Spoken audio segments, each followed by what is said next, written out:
Ivory Tower. What has happened to you? So this is going to be a video about how Ivory Tower has changed in a bad way. So the story starts off whenever we're writing up the success of, we're writing up the launch, of the Crew 1. So the Crew 1, when you think about it, it was a very fan-driven game. Like, Ivory Tower was putting out content that the fans actually wanted. Like, they fixed a lot of the things that made the game not very good at launch. And also added a whole bunch of new content, which is still fun to this day. So the game was very fan-driven. Kind of like in the way how Forza Horizon 4 is fan-driven. So at first, Playground Games, they didn't care about the community. They only cared about what they wanted to do in their game.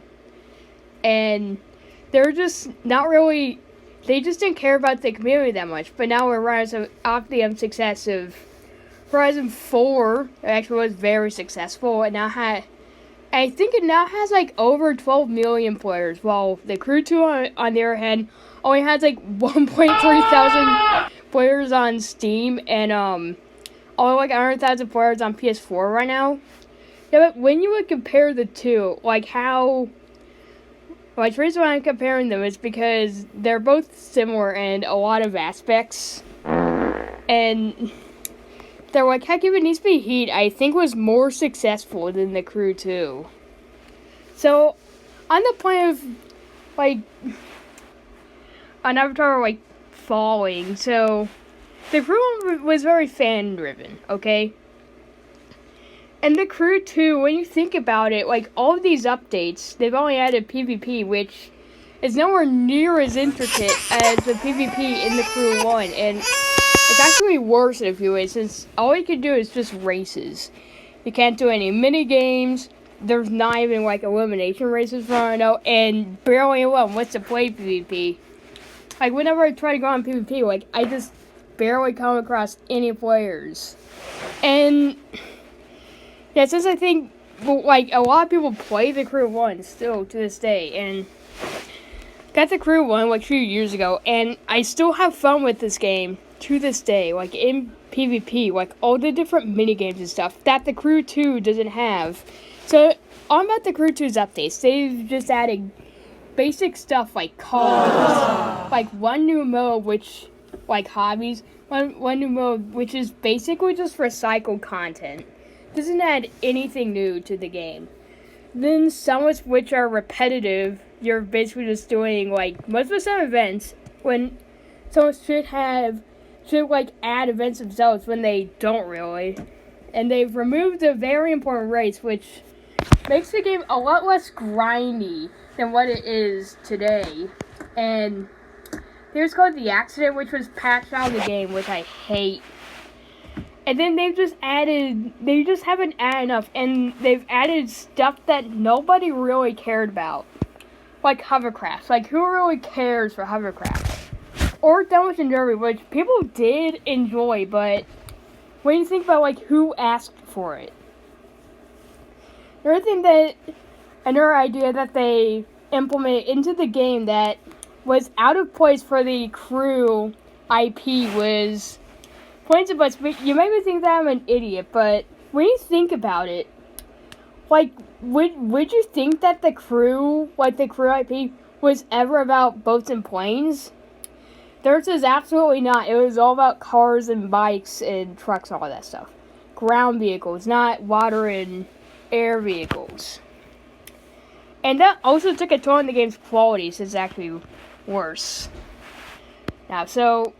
they've added stuff that was out of place to the series, and the lighthearted direction was kind of a bad idea. That means that so many key features were removed, like faction missions, cops.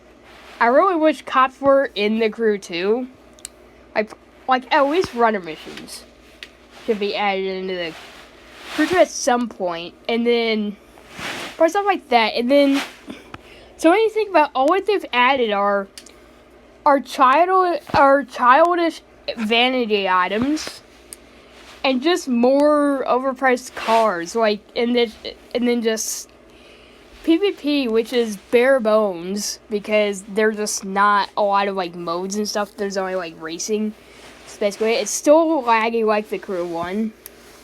They've only added that, and then summits, which are basically just the same as each other, just with a fresh coat of paint. They're just not very fun, to be honest, because they're basically just very similar to each other, which is not good. And then so we got that, the summits, and then you just got cars. Like, it's basically the most basic things. When you look at the Crew 1, you got, like, Wild Run, which fixed, like, almost every issue with the game. Like, its bugs, it gave us a graphics overhaul. Like, dynamic weather summits, which are actually still fun to this day, in my opinion. So, like, none of that I talked about was, like, that idea of a huge expansion never made it into the Crew 2. Which I think is dumb. Like, I know there's been, like, so many, like, a few updates, but, like, I always have one, like, Wild Run, so that's how updates should be done. And they're still drip feeding them. Like, what game do you think about, like, racing game? What racing game do you think drip feeds content? Absolutely no racing game except for the Crew 2. I don't like drip feeding because it's just pointless, it's unnecessary. And just all this stuff. And, like, the Crew 2 is just not fan-driven like the Crew 1. Like, Ivory Tower hasn't listened to the community. Like, they've just added more disciplines that nobody asked for. Very childish, tacky, and ugly vanity items. Like, a lot of them are, but some of them aren't that bad.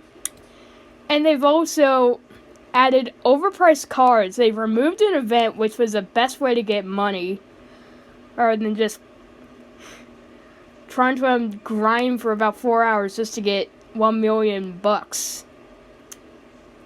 And then they're now the game's even getting worse with some updates.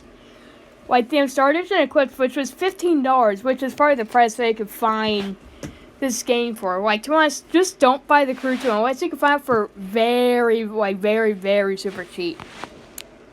Because right now, there are better games that you can buy for $15. Like, you could buy the Forza Horizon games for $15. You could buy the Crew 1 for $15, maybe. There's just so many better racing games, like arcade racing games, you can buy for $15 or around that price point. And then the Crew 2, so it was also a failure basically because I think its first week only sold like 300,000 copies, and it got on sale like about a week after it released, and now it's like $15. Well, on the other hand, Need for Speed Heat didn't go on sale for another few months. Like, the Crew 2 dropped in price, like, after a very short time. So, that's the other thing. Need for Speed Heat, which people compare it to, was actually more successful than the Crew 2. It sold better. And, heck, even I think the updates in Need for Speed Heat were better than the Crew 2 because it actually fixed bugs in the game.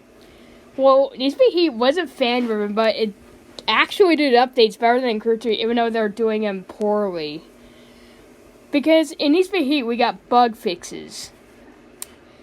And how much bug fixes do you think we got in the Crew 2? Barely any.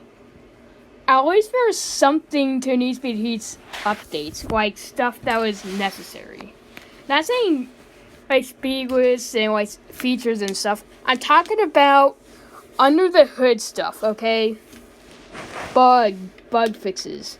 Like, how much bug fixes do you think the Crew 2 has had? Not much when compared to Need for Speed Heat. Like, probably had, like, barely any. And that's the thing, like, even Need for Speed Heat did better than the Crew 2. So that's how that's my whole point of like how Ivory Tower's fallen. They're just not listening to the community when they were doing it very well with the Crew 1. So they basically, essentially just pulled a reversal of Playground Games. So at first they just, fan feedback wasn't really their thing. And now with like Horizon 4, you're getting updates like every month. Even though there's nothing like very special about them, but at least we've got like new Horizon stories, like over 100 new cars, and a new mode called the Eliminator, which is very good. So, like, that's the only racing game that's being fan-driven. Okay, that's it. So that's the whole point that I'm trying to make. So please don't go making fun of me and just dislike my videos. Just don't be an idiot. Okay, just don't be a child and actually take from this and then soak them together and then, like, think about all the updates that the Crew 1 got, or, like, how big they were. Then compared to the Crew 2, then you'll understand what I'm actually talking about, or compare it to Need Speed Heat and think about what Need Speed is fixed, and think about, like, what the fact that the Crew 2 has not, like, fixed anything. Like, just barely anything. Except for character balls, and you still can't see anything at night, so that's the whole point that I'm trying to make about, like, how Ivory Tower fell from grace.